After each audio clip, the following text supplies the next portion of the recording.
Oh, here's our foraged garlic.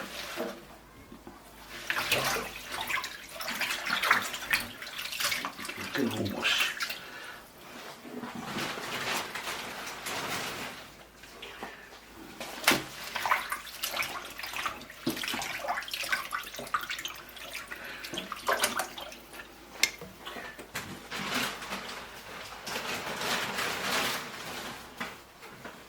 Oops.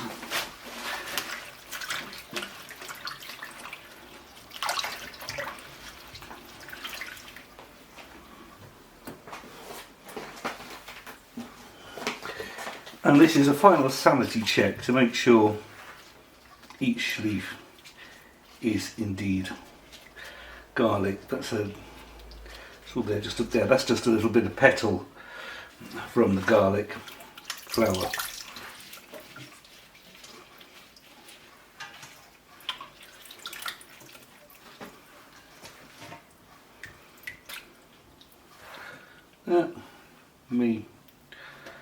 Maybe part of the flower case, and a bit of grass. Reject that.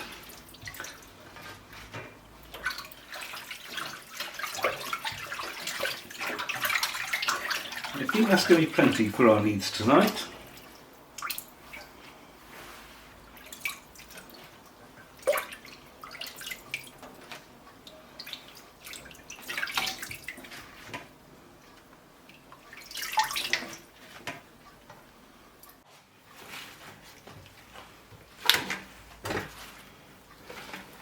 Try and split it up, not too much each time.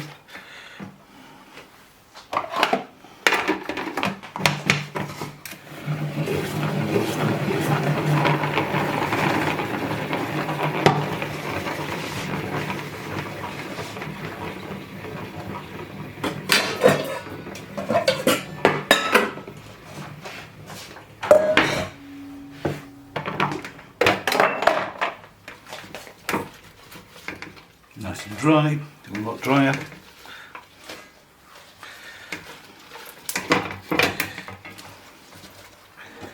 Into the bowl, next batch.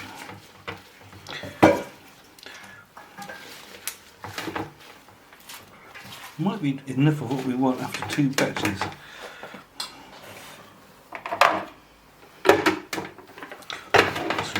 Drain away the water from the last batch.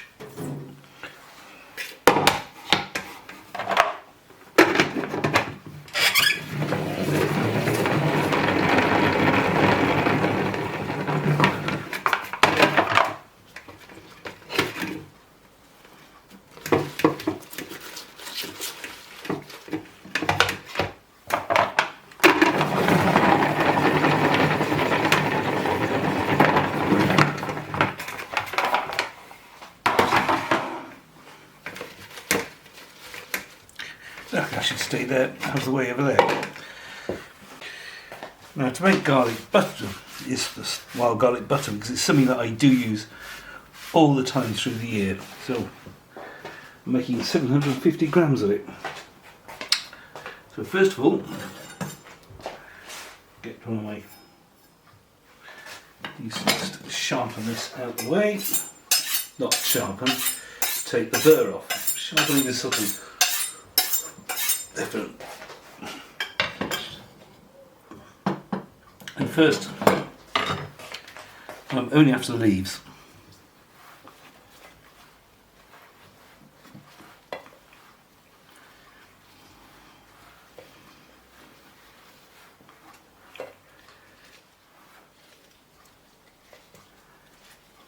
I'm piling them up like this for a reason.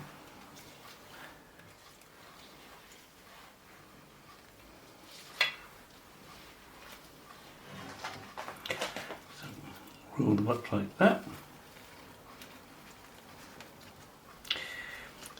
Think about a cigar.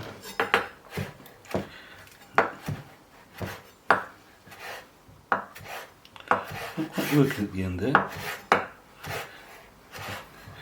But as we get down to the body, you'll sort of see there is a proper name for this. and I can't remember it is, so it'll flash up now.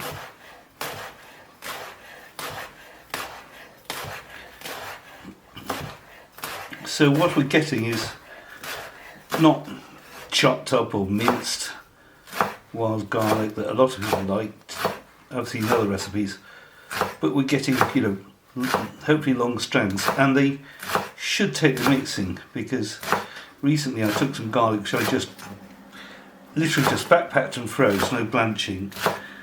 When I put it into the flatbreads, it was forming quite long strings. I think we're getting down to a stalk there. We don't want that for this. Nice delicate butter. So my judgment is that's arguably enough already, but we shall. That is going to be enough, certainly. Actually, let's just come that again. I've done something a bit silly. Yes, I've put some stalks side that way, and as you've noticed, we don't really want the stalks. Okay, be scrunched together. Officially, it should be like a cigar, but you know what I mean. It does the trick.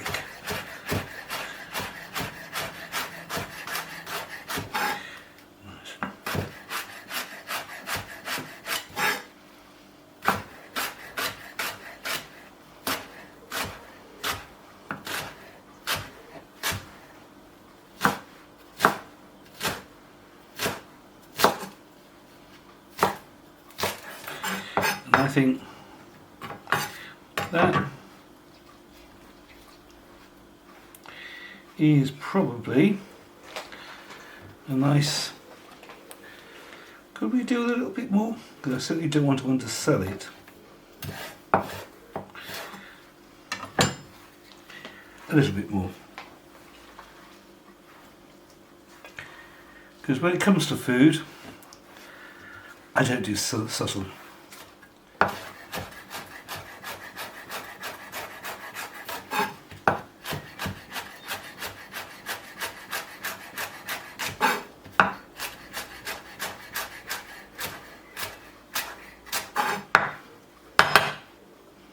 Right,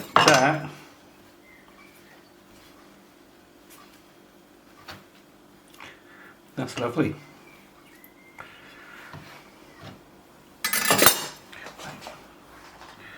I'm going to take this out of the way.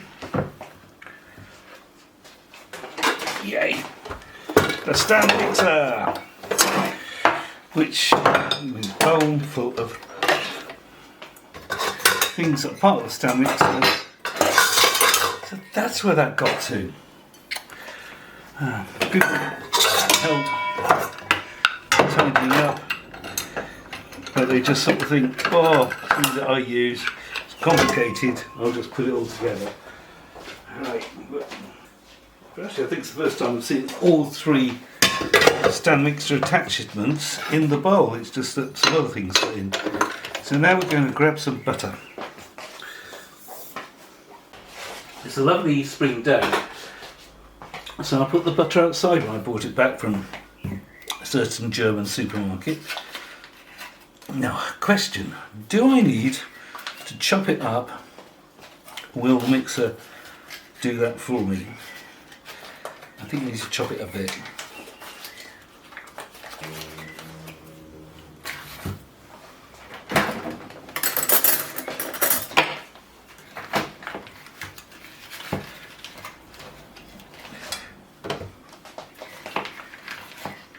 Secondly, we'll all 750 grams.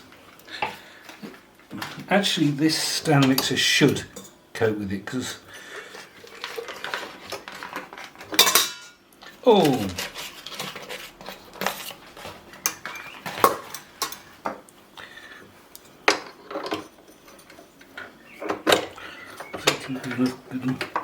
just check that okay.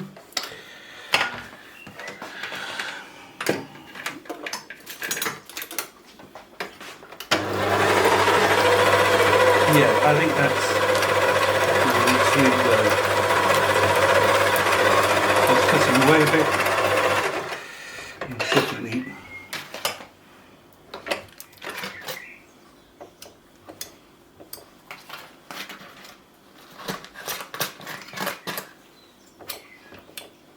Take the rest off later. So, I think at this stage, I'll let that go down.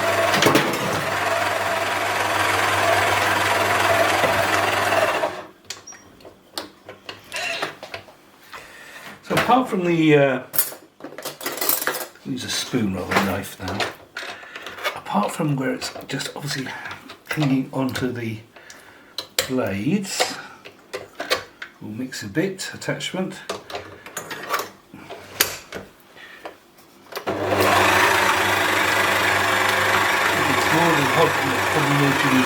Butter. I think there will need some hand doing at the end of this process. So this is smelling quite strong because it's all been cut, and it's really cut. You know, I don't actually find that walking back the fields of garlic, wild garlic, you smell a lot, but it's as soon as you start walking on it or picking it, it's when it's sliced open. That's when you get the real garlicky notes coming through. Now,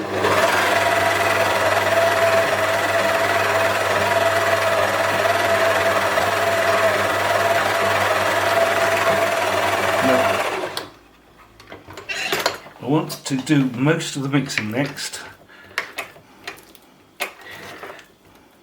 Also, it's getting a little bit easier because as well as mixing it, the beating is warming the butter up, so it is becoming looser.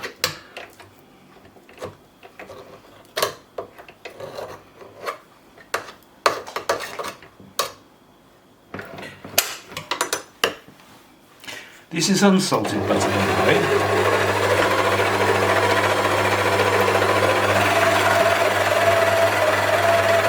And the reason is I want to... It's coming together nicely. The reason is I want to do my own salting because they won't use it. And I was going to do this right at the last stage. Oops.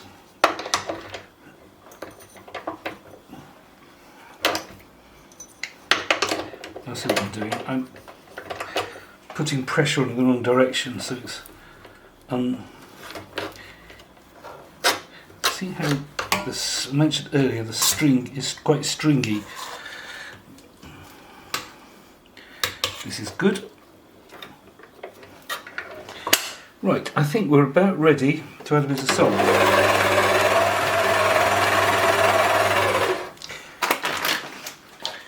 Right, this is my go-to for best salt, Halen Moan sea salt. This is Anglesey sea salt, is how it's usually known as. And I've been on the factory, factory salt, because I think is the proper word for it. And you know, the salt actually, when it is first evaporated from the sea, the flakes are huge. I'm going to put in a good tablespoon of salt, and I'm doing it at the last minute, and I'm probably going to do this a little bit and then by hand, because I want to preserve, I know it's not going to be easy, the integrity of those flakes of salt. I should have actually scattered it around.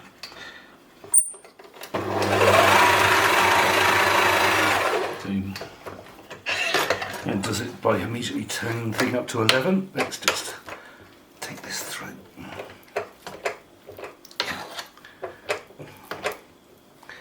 And I think we're going to do a little spin, and then we're going to start finishing this by hand.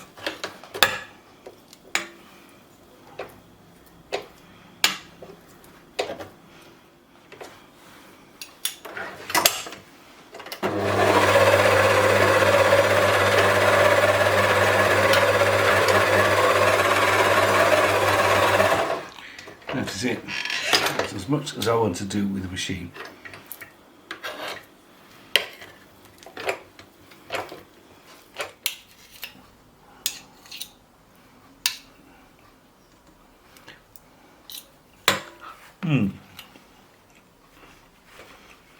Yeah. There's actually garlic on that, but the taste has gone right through.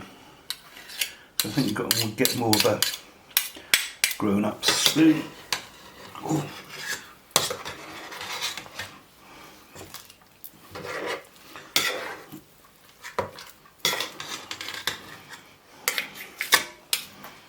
Don't worry, that was not the spoon I licked.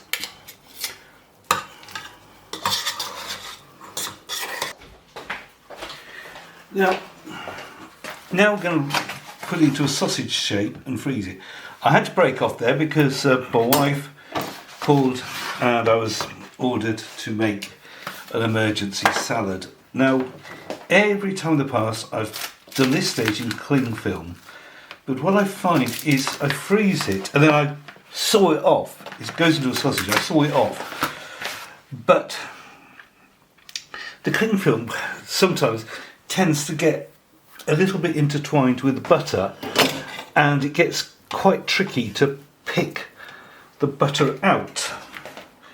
So this year, or at least some of it, is going to go into beeswax paper, which is great because it's not plastic. We are all trying to cut down on plastics, but also being more substantial. I'm hoping I can just, unfortunately, I find the beeswax not always a suitable replacement for cling film. Fact of life, I suppose. But in this case, for this job, I think it's going to be a distinct improvement. Now, I could make that into really beautiful sausage, but I think the main thing is just to make sure it's wrapped in such a way.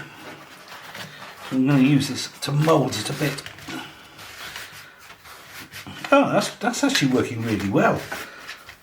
I can feel it's doing what we want. Yeah. I'm going to add a bit more to that. Spread it along and then do that again.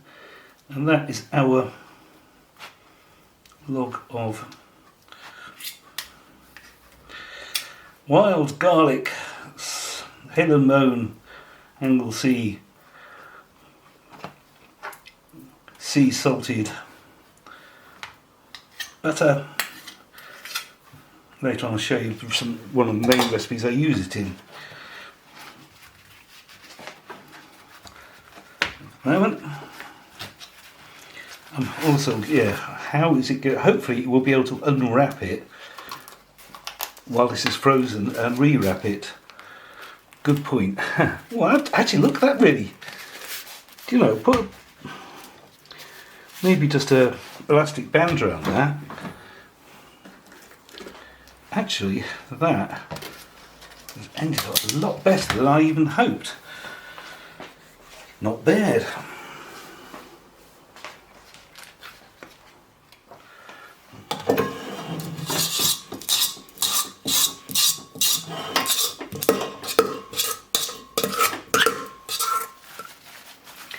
Now I know there's a posh way of pushing it up and rolling, and I've done it, it's successful, but to be honest, it's just not flipping necessary. Make sure it's wrapped up, and there we go. So, bad old-fashioned plastic wrapped that. And as I say, this goes in the freezer, and you peel this off, it's more difficult. That's why it is. And you just slice off a disc as you want it. You know, you can put it on a steak or a lamb, on a lamb chop. Whoa.